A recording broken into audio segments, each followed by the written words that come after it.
இன்னைக்கு நாம பார்க்க போற சோர்ஸ் ரொம்பவே பழமையானது. ஆனா இன்னைக்கும் உலகத்துல பல கோடி மக்களால் தொடர்ந்து வாசிக்கப்படுற ஒரு முக்கியமான டெக்ஸ்ட். நீங்க எங்களுக்கு அனுப்புன இந்த சோர்ஸ, அதாவது குர்ஆனோட 2வது அத்தியாயமான அல் பகரா பத்தின தகவல்களை நாம இன்னைக்கு ரொம்ப ஆழமா அலச போறோம். கண்டிப்பா. இப்போ இந்த அத்தியாயத்துக்குள்ள போறதுக்கு முன்னாடி இதோட அடிப்படை தகவல்கள் ரொம்ப சுவாரஸ்யமானது. ஆமா, அது எனக்கும் தோணுச்சு. பகரா அப்படின்னா அரபு மொழியில மாடு அப்படின்னு அர்த்தம். குர்ஆன்லயே மிக நீளமான அத்தியாயம் இதுதான். மொத்தம் 286 வசனங்கள் இருக்கு. ஓ, அவ்வளவு பெரிய அத்தியாயமா இது? ஆமா, இது மதீனாவுல அருளப்பட்டதுனால இத குறிப்புகள்ல மதனி 87 அப்படின்னு வகைப்படுத்தியிருக்காங்க. சரி, இவ்வளவு பெரிய அத்தியாயம் எப்படி ஆரம்பிக்குதுன்னு பாத்தீங்கன்னா, அளவற்ற அருளாளனும் நிகரற்ற அன்புடையோனுமாகிய அல்லாவின் திருப்பெயரால் அப்படிங்கிற வரியோட தொடங்குது. கரெக்ட். அந்த ஆரம்பம் ரொம்ப முக்கியம். ஆனா எனக்கு ரொம்ப ஆச்சரியமா இருந்த விஷயம் அதோட முதல் வசனம்தான். அதுல வெறும் அலிஃப் லாம் மீம் அப்படின்னு 3 எழுத்துக்கள் மட்டும்தான் இருக்கு. வானவர் ஜிப்ரேல் மூலமா நபி முகமது அவங்களுக்கு இந்த வேத வரிகள் வந்திறங்கி இருக்குன்னு படிக்கும்போது இந்த 3 எழுத்துக்களுக்கு என்ன அர்த்தம்னு தெரிஞ்சுக்க ஒரு பெரிய ஆர்வம் வருது. அந்த ஆர்வம் தான் அங்க விஷயமே. இந்த அலிஃப் லாம் மீம் அப்படிங்கிறது தனித்தனி எழுத்துக்கள். இதோட உண்மையான அர்த்தம் என்னங்கிறது இன்னைக்கு வரைக்கும் ஒரு பெரிய மர்மம் தான். அதாவது மனித அறிவு கேட்டாத ஒரு விஷயம். எக்ஸாக்ட்லி. ஒரு மாபெரும் வேதத்தோட தொடக்கமே இப்படி ஒரு மர்மமான விஷயத்தோட ஆரம்பிக்கிறது வாசிக்கிறவங்கள ஒரு விதமான தேடலுக்கு தயார்படுத்துது. அதுக்கப்புறம் வர்ற 2வது வசனத்தை கவனிச்சிங்களா? ஆமா, இதுதான் வேத நூல், இதில் சந்தேகமே இல்லை அப்படின்னு ரொம்ப ஆணித்தரமா சொல்லப்பட்டிருக்கு. சரியா சொன்னீங்க.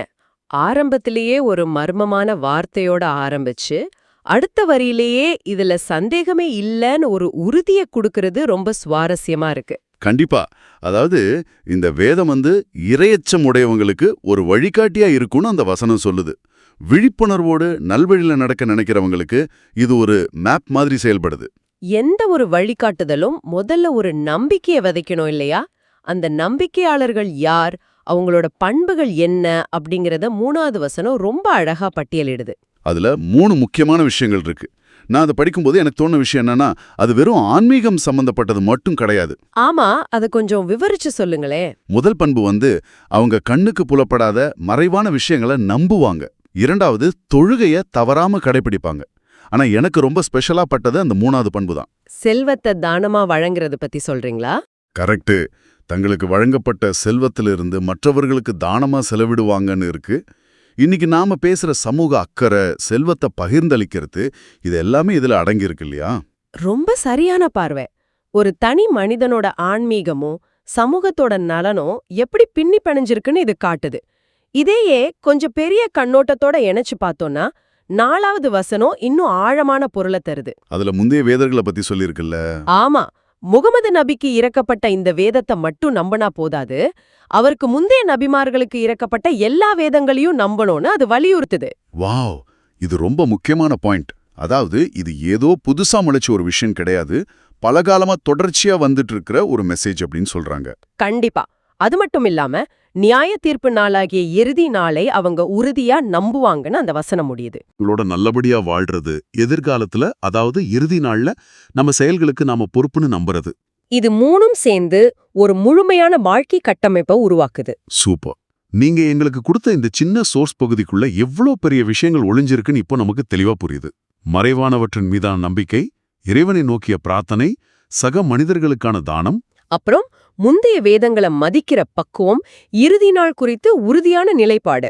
இதெல்லாமே பகரா அத்தியாயத்தோட தொடக்கத்திலேயே நமக்கு ரொம்ப ஸ்ட்ராங்கான ஒரு அடித்தளத்தை அமைத்து கொடுத்திருக்கு. உண்மைதான். இந்த விஷயங்கள் எல்லாம் அலசுனதுக்கு அப்புறம் இதை கேட்டுக்கிட்டு இருக்கிற உங்ககிட்ட ஒரு சிந்தனைய தூண்டுற கேள்வியை வைக்க விரும்புறேன். சொல்லுங்க. தண்டி யோசிச்சு பாருங்க. நீங்க ஒரு புத்தகத்தை திறக்கிறீங்க, அதோட முதல் வரியிலேயே இதில் சந்தேகமே இல்லை அப்படின்னு அந்த புத்தகம் இவ்ளோ ஆணித்தரமா உங்களை பார்த்து சொல்லுதுன்னா, அது அந்த புத்தகத்தை நீங்க வாசிக்கிறப்போ உங்களோட மனநிலையை எந்த அளவுக்கு மாத்தி அமைக்கும்? ரொம்ப ஆழமான கேள்வி. இந்த கேள்வியை பத்தி நீங்களே சுயமா சிந்திச்சு பாருங்க. உங்களுக்கான புதிய தேடல்களோட இந்த ஆழமான அலசனை நாங்க நிறைவு செய்யறோம்.